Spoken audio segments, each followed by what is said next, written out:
Bonjour à tous, j'espère que vous allez excellemment bien. Aujourd'hui on se retrouve pour parler cyclisme, pour faire le débrief de cette dernière étape du Tour de Suisse. On va revenir un petit peu sur tout ce qui s'est passé du contre-la-montre. Comme d'habitude, on partira des derniers pour remonter vers les meilleurs temps. Mais je pense que ça ne sera pas une vidéo extrêmement longue. Parce que contrairement à d'autres contre-la-montre, là j'ai pas beaucoup de choses à dire. Je vous préviens, j'enregistre avec la fenêtre ouverte parce qu'il fait un petit peu chaud aujourd'hui. Il y a un petit peu d'humidité, il fait un petit peu moite. Donc voilà, vous risquez peut-être d'entendre un ou deux tracteurs qui ont peut-être peur des orages. Normalement, il ne doit pas y avoir d'orage, mais peut-être peur un petit peu de ce qui pourrait se passer dans la suite de la journée. Allez, n'hésitez pas à vous abonner à la chaîne, à réagir dans les commentaires, à mettre un pouce bleu, à partager la vidéo sur les réseaux sociaux, notamment auprès de vos proches. Je pensais que ça peut les intéresser. Dans les commentaires, n'hésitez pas à me dire qui vous a plu, qui vous a déçu. Quand vous vous abonnez à la chaîne, vous pouvez rajouter la petite cloche, comme ça vous êtes au courant des dernières vidéos qui viennent de sortir. Si vous avez les moyens et que vous voulez soutenir mon travail, vous pouvez faire un super thanks, ça se passe dans les commentaires. Vous pouvez également essayer de cliquer le plus rapidement possible sur les notifications, sur les différentes miniatures que vous pouvez voir de mes vidéos. Que comme ça me permet également que ces contenus, comme on aime bien dire, j'aime pas trop le mot, soient plus mis en avant par YouTube. Allez, on commence tout de suite.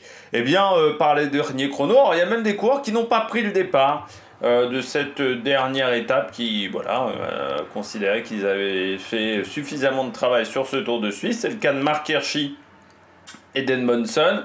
Michael Berg est le dernier temps de ce contre-la-montre, mais alors il est toujours marqué comme quoi il était dans les délais.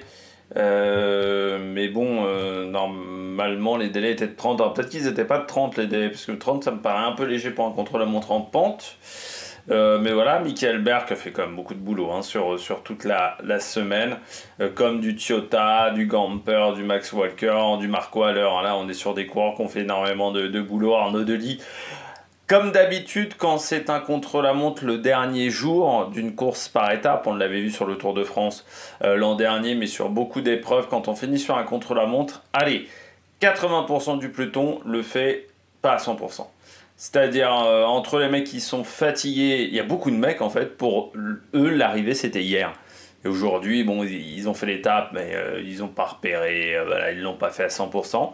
Dans les 20% qui restent, je ne suis même pas sûr que c'est à 20%, tu as les coureurs qui veulent se tester, tu as les jeunes coureurs qui font tout à fond, on va dire, parce qu'ils sont encore émerveillés du monde du cyclisme.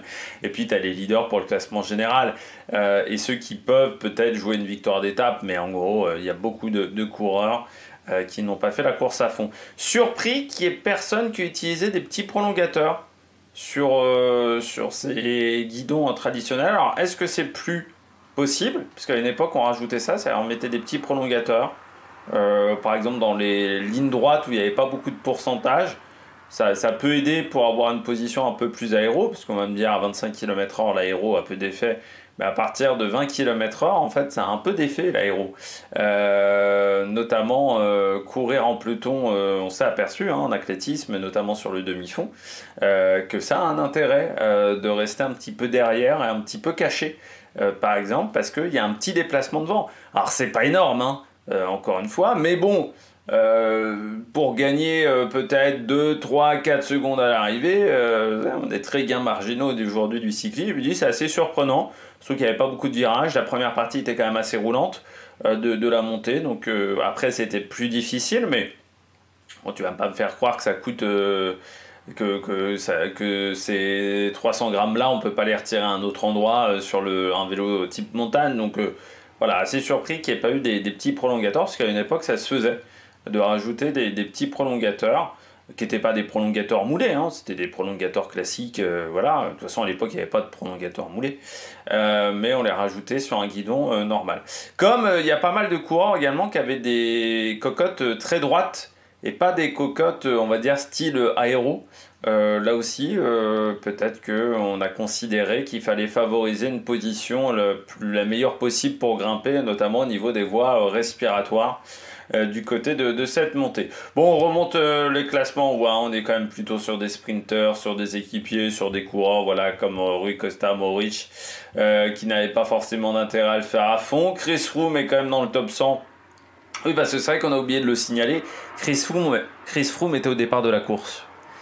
Voilà, ce qui est incroyable, on parle quand même d'un quadruple vainqueur du Tour de France, vainqueur également du Giro, vainqueur également de la Vuelta, coureur dont on ne parle quasiment plus du tout. Voilà, de Chris Froome, à part, je dirais, un petit peu pour se foutre de sa gueule. C'est terrible, la fin de carrière de Chris Froome, parfois il faut savoir s'arrêter au bon moment.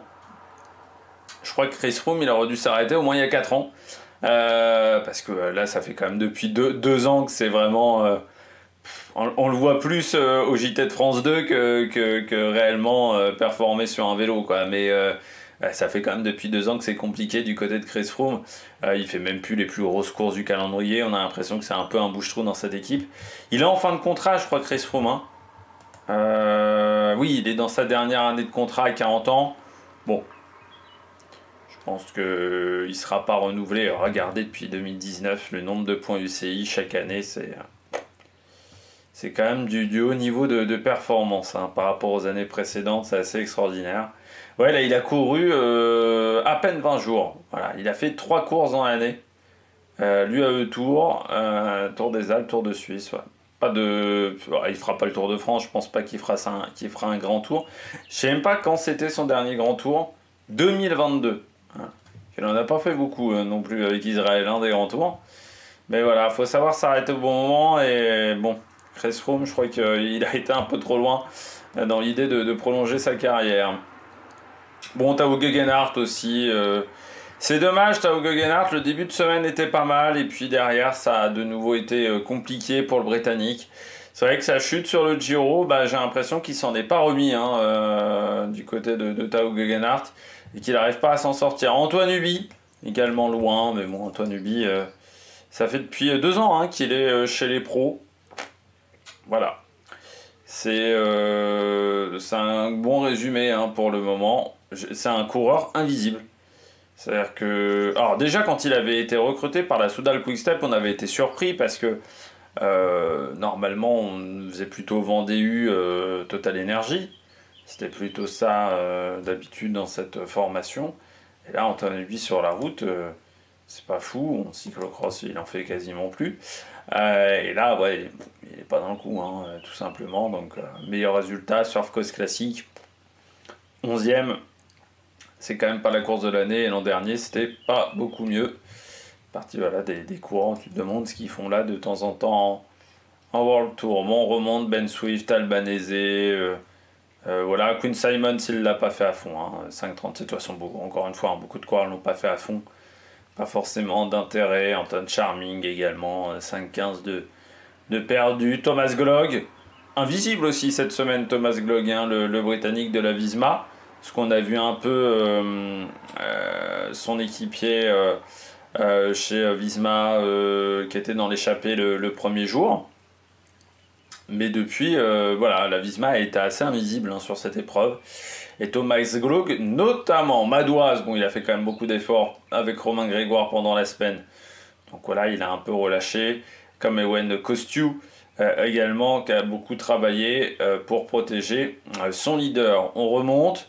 L'Angelotti, alors il y a beaucoup de coureurs qu'on n'a pas vu. La réalisation était assez catastrophique sur ce chrono. Parce qu'en gros, c'était mal filmé, même pour les derniers, c'était mal filmé, c'était une catastrophe. Du côté de ce contre-la-montre, et Ewen Kostiou, bon, qu'on n'a pas vu, à part peut-être au départ. Loin, et l'Angelotti,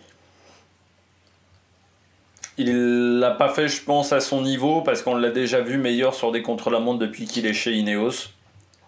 Bon, voilà, après, c'était le leader chez Ineos, mais Ineos n'avait pas forcément beaucoup de chances de faire un résultat. Heureusement qu'il y a eu Ben Swift, quand même, le premier jour, parce qu'après, même dans les échappées, on les a pas beaucoup vus du côté de cette formation. David Gonzalez, Mauro Schmidt qui ne l'a pas fait à fond, mais ça peut se comprendre du côté de Mauro Schmidt, qui a fait pas mal d'efforts sur cette semaine, donc forcément un peu fatigué. Juan Pedro Lopez également, alors déjà, bon, il n'a jamais été bon sur le chrono.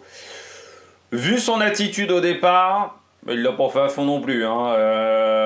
Le Juan Pedro Lopez, je sais pas si vous avez vu son attitude au départ avec les deux jambes sur le vélo, ça faisait un peu, allez, c'est demain c'est la quille, voilà, ce soir je suis rentré chez moi, ou ce soir je me vois une petite binouse au bar de l'hôtel, mais ça faisait plus ça que véritablement le mec était impliqué dans son contre-la-montre. Voilà, très détendu, Juan Pedro Lopez au départ. Je remonte un petit peu, Junior Le Serre, mon 4-10. Zimmerman, je m'attendais un petit peu mieux de la part de Zimmerman. 4-0-7 de perdu. Bon, il l'a peut-être pas fait avant, ou peut-être qu'il n'était pas dans une grande journée. Mais c'est vrai qu'on aurait pu s'attendre à une performance un petit peu meilleure du coureur allemand. Allez, on remonte avec Nairo Quintana.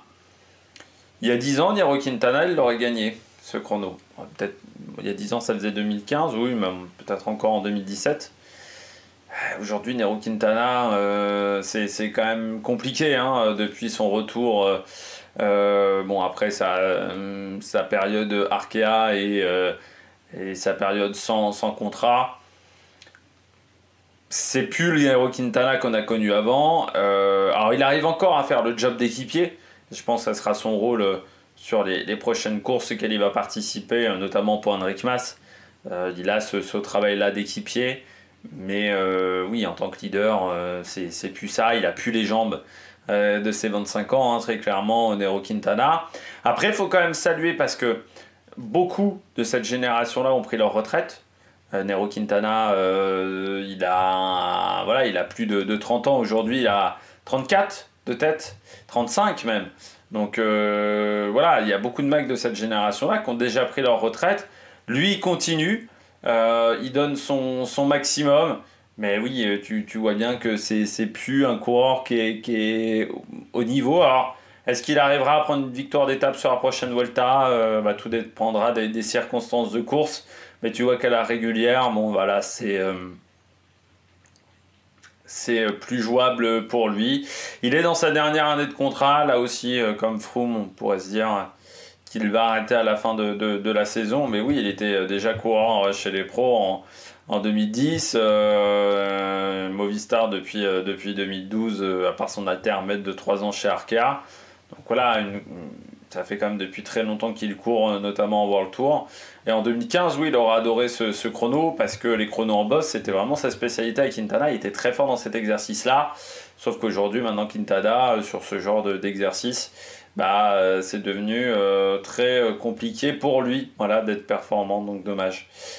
Pour le coureur colombien Alaphilippe, c'est le moins bon coureur du top 10 du côté de Julien. Très vite il se fait dépasser par Almeida. Je pense que quand il se fait dépasser par Almeida, ça a un peu lâché dans la tête, très clairement du côté de Julien, parce qu'il savait que si Almeida l'avait dépassé, peut-être que d'autres étaient devant lui. Je me disais aussi, ça fait depuis très longtemps qu'il n'a pas fait un chrono à 100%, Julien. Chez Quick-Step, les dernières années, il faisait plus les contre-la-montre à 100%.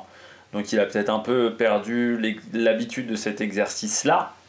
Peut-être un peu de fatigue également par rapport à la semaine qu'il a passée.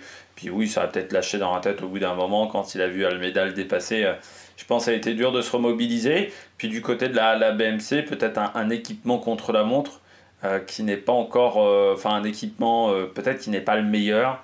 Parce que c'était pas un équipement contre la montre, hein, mais voilà, peut-être qu'on n'avait pas forcément un matériel fantastique au départ de cette montée, parce qu'on sait que chez BMC, il y a quand même beaucoup d'équipes qui ont délaissé BMC ces dernières années, qui n'étaient pas vraiment satisfaits du matériel qui leur était proposé. Je pense notamment à la Decathlon AG2R. Isa Aguirre, semaine compliquée, 3,31. Voilà, il a essayé de le faire, hein, Isa Aguirre, mais tu sens que les jambes n'ont pas forcément bien répondu. Barguil, Van Sevenant, Lemon Poles, c'est pas si mal que ça pour Warren. Semaine intéressante, hein, quand même de Warren Barguil, je trouve, au niveau du niveau de performance. Van Sevenant, Lui, il est monté en pression au fur et à mesure de jours. Donc ça, c'est intéressant pour Remco Evenepoel. Mon Bartleman, il y a eu du bon et du moins bon. Voilà, je dirais sur cette semaine, Nelson Poles. Bon, il a tenté, hein, mais sur la fin, il a perdu un petit peu de temps. Voilà, Nelson Poles. Bob Jungels, on a vu son départ. On n'a pas vu son arrivée. Du côté de Bob Jungels, on l'a vu qu'au départ. Bon, il finit à 3 minutes. Bon, voilà, je dirais c'est un écart raisonnable par rapport à Bob Jungels. Champoussin, qui garde son top 10, Clément Champoussin. Il a perdu beaucoup de temps d'entrée, Clément Champoussin, par rapport au temps d'Harry Sweeney. Puis il a réussi quand même pas mal à en remettre sur la fin. Et Großschartner, lui, a un peu explosé sur la dernière partie, ce qui fait que Clément Champoussin n'a perdu que 11 petites secondes 13 petites secondes, pardon, par rapport à Großschartner. C'est plutôt un chrono intéressant. Trio, là aussi, performance, on aurait pu s'attendre un petit peu mieux de la part de Castrillo. Mais je pense que c'était un peu dur, voilà, pour le coureur espagnol. Mais ouais, on aurait peut-être pu l'attendre quand même à 2 minutes 30 de retard. Là, c'est vrai que ça fait. Voilà, bon, il y a une dizaine de secondes, peut-être un peu en trop. Ça qui est derrière Morgado, il est derrière Verstringue, ou Verstreng, donc pas forcément exceptionnel. Engelhardt, beaucoup d'efforts cette semaine, hein, Engelhardt, pour récupérer le maillot de la montagne sur les premiers jours de course. Ensuite, pour aider Ben O'Connor. Et il arrive quand même à finir 23e. Ça veut dire que les jambes sont bonnes. Comme Calum Scottson, qu'on avait vu, qu'on a même mis en positif, Calum Scottson.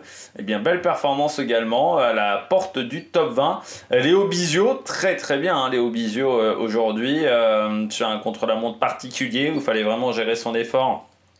Donc faire preuve de maturité, et bien se connaître, et bien il s'en sort très bien. Et sur les coureurs comme ça jeunes, vous voyez, si on compare à du Morgado, à du Blackmore, c'est pas très loin. Il y a Andro Auguste qui est un peu plus devant, mais je dirais qu'il s'en sort extrêmement bien, Léo Bizio, sur des coureurs comme ça. Je rappelle, il a que 20 ans, hein, Bizio, hein. Donc il est très jeune. Il a fait une très belle semaine, Bizio. Il finit bien, il a bien tenu sur les 8 jours. Ça, c'est très intéressant du côté du coureur français. Großschartner, qui a un peu souffert sur la fin. Morgado, qui finit mieux la semaine que ce qu'il a débuté. Mais je pense que là, vraiment, il y a besoin de repos du côté du coureur portugais. Parce que, bon, voilà, tu sens que là, c'était peut-être la semaine... déjà, autour de Slovénie, j'avais considéré qu'il était fatigué. Mais là encore, j'avais l'impression qu'il y avait peut-être un petit peu de fatigue pour lui. On poursuit avec Blackmore qui finit bien la semaine, mieux la semaine qu'il ne l'a débuté, je trouve. Il doit encore progresser sur le contre-la-montre en boss dans cet exercice-là. Sur le contre-la-montre même en général, il doit encore progresser Blackmore, mais c'est un chrono intéressant. Je trouve qu'il finit sur une bonne note. Verstringue, lui, il a été omniprésent pendant toute la semaine. Vraiment très intéressant. Là aussi, un coureur qui a seulement 23 ans, qui doit faire le Tour d'Autriche, mais très très intéressant. D'une équipe alpecin qui n'a pas vraiment de puncher, grimpeur, même pour jouer des échappées. Là, ils ont peut-être un élément très intéressant dans cet effectif. Vandenbroek 15e, semaine où il a été très actif, notamment pour Oscar Onley. Il a bien récupéré, il est en bonne jambe. Est-ce qu'il arrivera à faire la même chose que Romain Bardet lors de la première étape du Tour de France? Ça semble compliqué sur le papier pour l'étape de Lille. Mais c'est un coureur qui pourrait peut-être essayer d'anticiper sur l'étape de Boulogne avec les petites bosses. Notamment pourquoi pas sur la bosse d'Outreau. C'est un coureur qui pourrait être intéressant sur cette étape-là, Frank Vandenbroek. Romain Grégoire, à sa place pour moi, quand tu regardes, je pense que c'était un peu trop pentu pour lui aujourd'hui. Un peu de fatigue également de la semaine. Maintenant, c'est place à la récupération. Place au championnat de France, il en parlait avec Warren Barguil, parce que ça fait partie des coureurs qui peuvent, pourquoi pas, aller chercher le maillot de champion de France. Ça sera ouvert. Je pense que les décathlons ont un collectif peut-être plus fort que la Groupama, mais il y a des choses à tenter. Décathlon, il y a plusieurs leaders. Chez Groupama, pour moi, c'est Romain Grégoire le numéro 1. Et là, ça va être intéressant à suivre. Bilbao, j'ai envie de dire, c'est un peu comme Ben O'Connor, c'est des mecs qui m'ont... Enfin voilà, Bilbao, on l'a vu dans des échappées, mais c'est vrai que on aurait pu s'attendre à ce qu'il soit leader numéro 1 de la Bahreïn. Je pense pas en super confiance, pas des super jambes. Voilà, du côté de Bilbao, il a fallu gérer également le côté émotionnel autour de Gino Meder, donc pas toujours facile à gérer du côté de l'Espagnol. Voilà, bon, il finit 13e, mais quand même assez loin d'un Vauquelin, assez loin d'un Ray Sweeney, par exemple. Andrew Auguste, belle perf.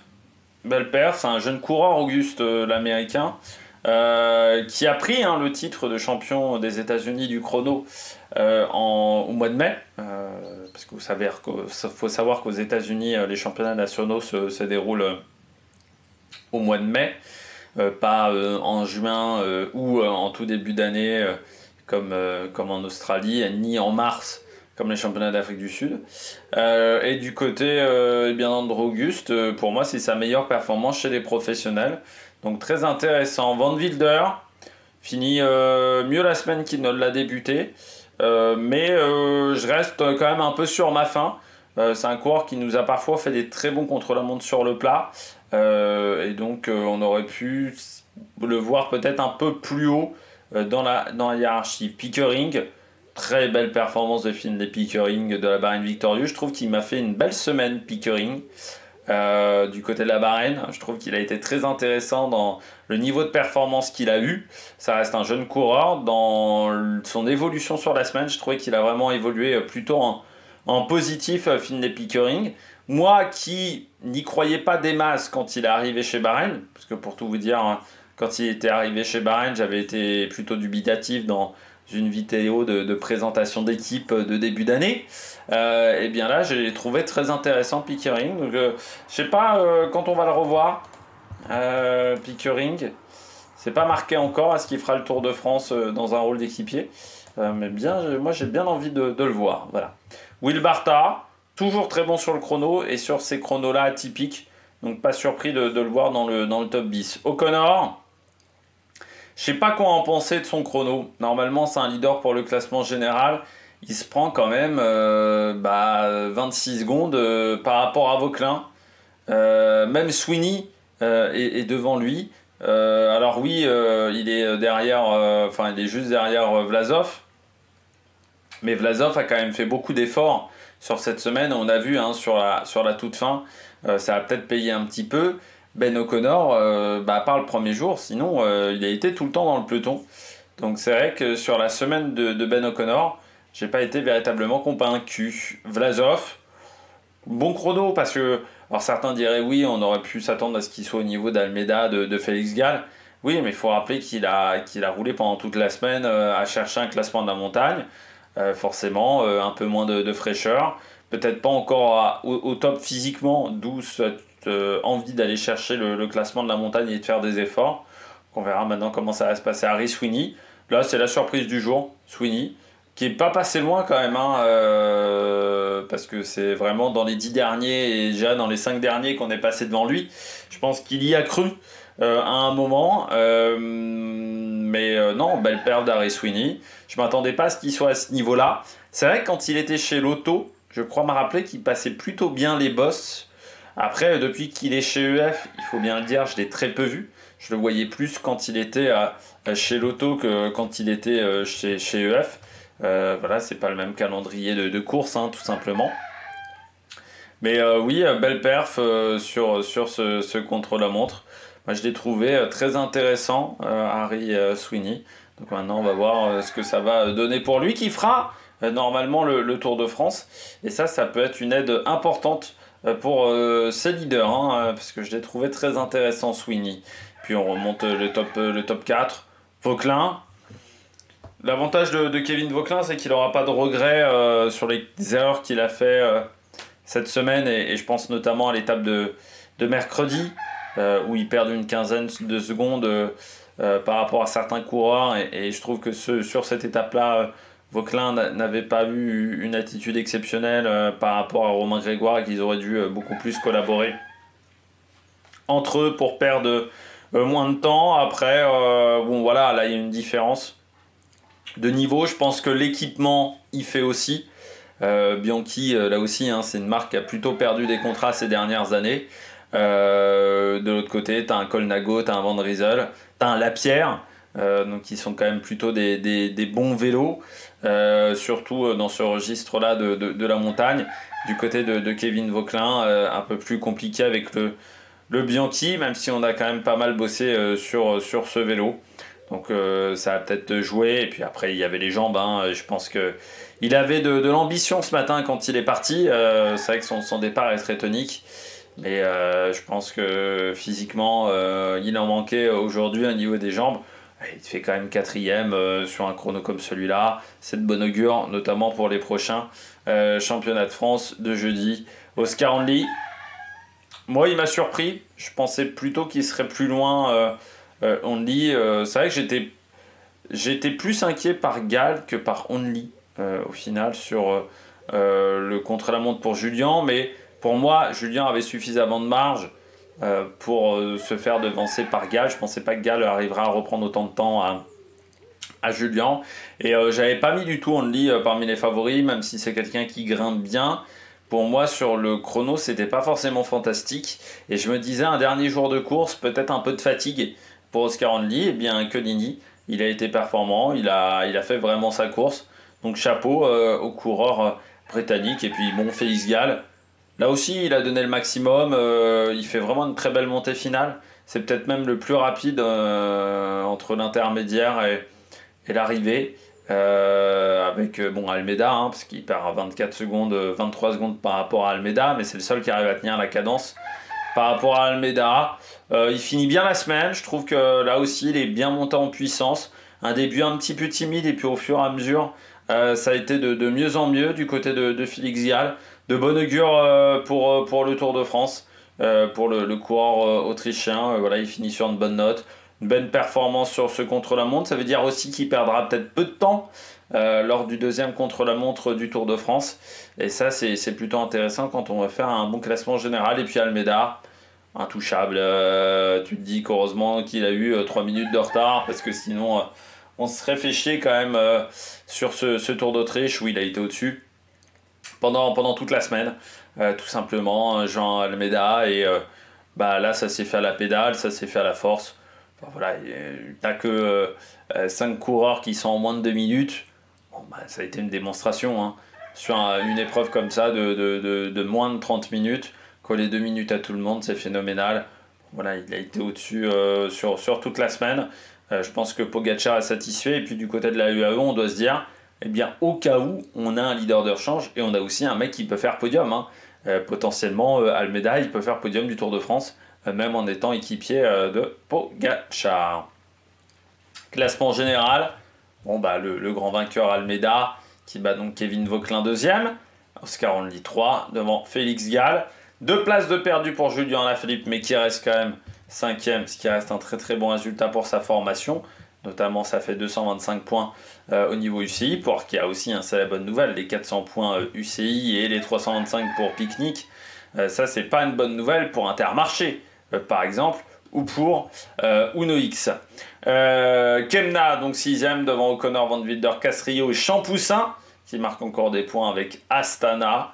Et puis, on descend un petit peu le classement. Voilà, Zimmerman perd une place, et ce qui fait que au lieu de récupérer 40 points, il en récupère que 35. Donc c'est pour ça assez surpris quand même par son contre-la-montre, la lanterne rouge de cette épreuve. Et bien c'est Olivier Legac qui a perdu, qui finit à 2h19, 123e. Il y a eu quand même de la casse sur ce Tour de Suisse.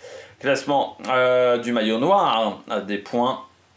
Almeida devant, avec cette nouvelle victoire, cette 3e de la semaine, quand même, il faut le rappeler aussi, devant Lee Vauquelin, Grégoire et Félix Gall. Le classement de la montagne remporté par Vlasov, ça on le savait déjà depuis hier, devant Almeida, Mauro Schmidt, Oscar Onley, Bilbao. Le classement des meilleurs jeunes, c'est Vauquelin, qui perd un petit peu quand même sur Oscar Onley. Et puis Van Wilder, Castrillo, qui complète le top 5 avec Findlay, Pickering. Et puis le classement par équipe, Israël qui conserve la première place, même s'ils ont perdu un petit peu de temps, 11 minutes 41 d'avance sur UAE, la Lidl 3e, devant Movistar et la Picnic PostNL. Eh bien nous, pour le cyclisme, on se retrouve au moins jeudi pour les différents contre-la-montre des championnats de France. Après, ça ne m'étonnerait pas qu'il y ait des vidéos qui sortent avant. On parlera également de voile, parce qu'il y a une course de voile qui va bientôt débuter, la course des 2 caps. Donc voilà, il y aura des choses à dire du côté du programme. La course des 2 caps, elle commence même jeudi. Donc voilà, on va faire une vidéo, je pense, lundi ou mardi sur cette épreuve qui va être intéressante parce qu'elle va se finir juste au moment de l'arrivée des coureurs au Tour de France dans le Nord. Donc ça